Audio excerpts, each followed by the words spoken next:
Things Fall Apart by Chinua Achebe, Part 2, Chapter 18. The young church in Umbanta had a few crises early in its life.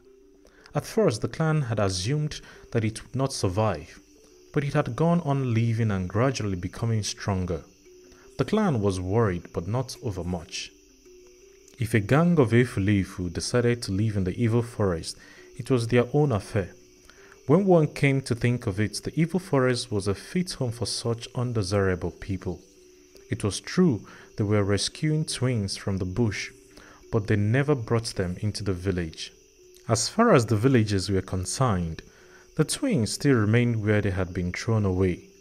Surely the earth goddess would not visit the sins of the missionaries on the innocent villagers. But on one occasion the missionaries had tried to overstep the bounds. 3 converts had gone into the village and boasted openly that all the gods were dead and impotent, and they were prepared to defy them by burning all their shrines. "Go and burn your mother's genitals," said one of the priests. The men were seized and beaten until they streamed with blood. After that, nothing happened for a long time between the church and the clan. But stories were already gaining ground that the white man had not only brought a religion, but also a government. It was said that they had built a place of judgment in Omofia to protect the followers of their religion. It was even said that they had hanged one man who killed a missionary. Although such stories were now often told, they looked like fairy tales in Umbanta, and did not as yet affect the relationship between the new church and the clan. There was no question of killing a missionary here, for Mr. Kiega, despite his madness, was quite harmless.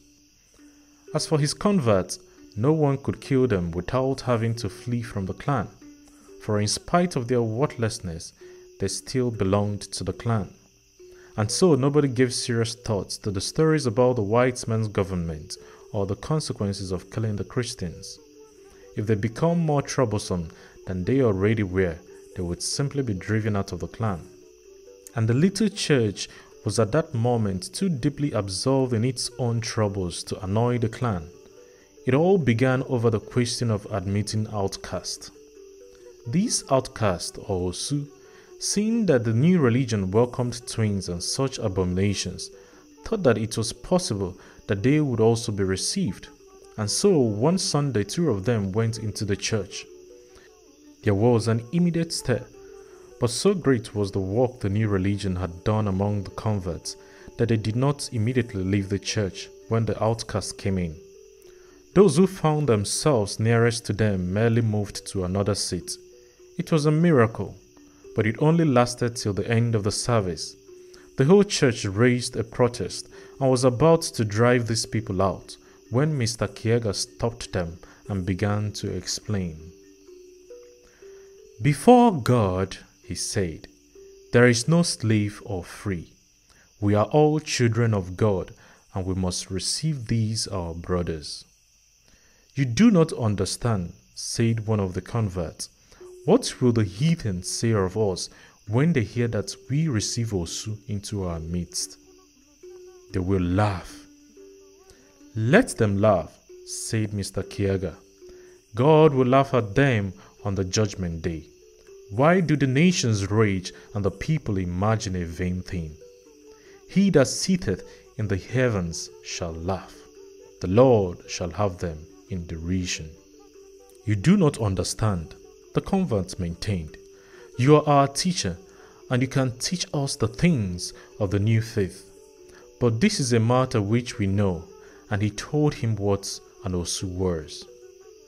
He was a person dedicated to a god, a thing set apart, a taboo forever, and his children after him. He could neither marry nor be married by the freeborn. He was, in fact, an outcast, living in a special area of the village, close to the great shrine. Wherever he went, he carried with him the mark of his forbidden caste, long, tangled, and dirty hair. A razor was taboo to him. An Osu could not attend an assembly of the freeborn, and they, in turn, could not shelter under his roof. He could not take any of the 4 titles of the clan, and when he died, he was buried by his kind in the evil forest. How could such a man be a follower of Christ?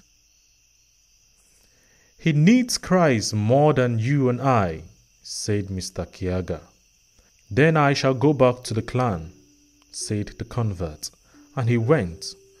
Mr. Kiaga stood firm, and it was his firmness that saved the young church. The wavering convert drew inspiration and confidence from his unshakable faith. He ordered the outcast to shave off their long tangled hair. At first, they were afraid they might die. Unless you shave off the mark of your heathen belief, I will not admit you into the church, said Mr. Kiaga. You fear that you will die. Why should that be? How are you different from other men who shave their hair? The same God created you and them, but they have cast you out like lepers. It is against the will of God, who has promised everlasting life to all who believe in his holy name. The heathens say you will die if you do this or that, and you are afraid. They also said I would die if I built my church on this ground. Am I dead? They said I would die if I took care of twins. I am still alive. The heathen speak nothing but falsehood. Only the word of God is true. The two outcasts shaved off their hair, and soon they were the strongest adherents to the new faith. And what was more, nearly all the Osunombanta followed their example. It was, in fact, one of them who in his zeal brought the church into serious conflict with the clan a year later by killing the sacred python, the emanation of the god of water. The royal python was the most revered animal in Umbanta and all the surrounding clans. It was addressed as our father and was allowed to go wherever it chose, even into people's bed. It ate rats in the house and sometimes swallowed hen's egg. If a clansman killed a royal python accidentally, he made sacrifices of atonement and performed an expensive burial ceremony such as was done for a great man.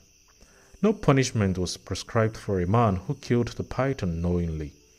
Nobody thought that such a thing could ever happen.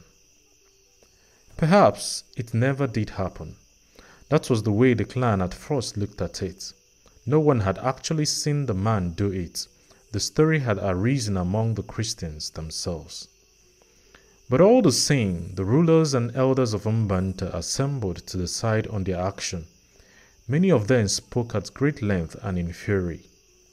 The spirit of wars was upon them. Okonkwo, who had begun to play a part in the affairs of his motherland, said that until the abominable gang was chased out of the village with wipes, there would be no peace.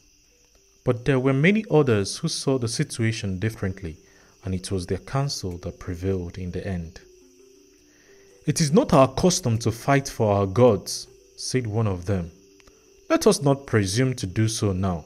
If a man kills the sacred python in the secrecy of his hut, the matter lies between him and the god. We did not see it. If we put ourselves between the god and his victim, we may receive blows intended for the offended. When a man blasphemes, what do? Do we go and stop his mouth? No. We put our fingers into our ears to stop us hearing. That is a wise action. Let us not reason like cowards," said Okonkwo. "If a man comes into my hut and defecates on the floor, what do? Do I shut my eyes? No. I take a stick and break his head. That is what a man does. These people are daily pouring filth over us, and Okeke says we should pretend not to see." Okonkwo made a sound full of disgust. This was a womanly clan, he thought. Such a thing would never happen in his fatherland, Umuofia. "Okonkwo has spoken the truth," said another man. "We should do something, but let us ostracize these men. We would then not be held accountable for their abominations." Everybody in the assembly spoke, and in the end it was decided to ostracize the Christians. Okonkwo ground his teeth in disgust. That night a bellman went through the length and breadth of Umbanta, proclaiming that the adherents of the new faith were thenceforth excluded from the life and privileges of the clan. The Christians had grown in number and were now a small community of men, women, and children, self-assured and confident. Mr. Brown, the white missionary, paid regular visits to them. "When I think that it is only 18 months since the seed was first sown among you," he said, "I marvel at what the Lord hath wrought." It was Wednesday in Holy Week, and Mr. Kiaga had asked the women to bring red earth and white chalk and water to scrub the church for Easter, and the women had formed themselves into 3 groups for this purpose. They set out early that morning, some of them with their water pots to the stream, another group with hoes and baskets to the village red earth pit, and the others to the chalk quarry. Mr. Kiaga was praying in the church when he heard the women talking excitedly. He rounded off his prayer and went to see what it was all about. The women had come to the church with empty water pots. They said that the young men had chased them away from the stream with wipes. Soon after, the women who had gone for red earth returned with empty baskets. Some of them had been heavily wiped. The chalk women also returned to tell a similar story. "What does it all mean?" asked Mr. Kiega, who was greatly perplexed. "The village has outlawed us," said one of the women. "The bellman announced it last night, but it is not our custom to debar anyone from the stream or the quarry." Another woman said, "They want to ruin us. They will not allow us in the market. They have said so." Mr. Kiega was going to send into the village for his men converts when he saw them coming on their own.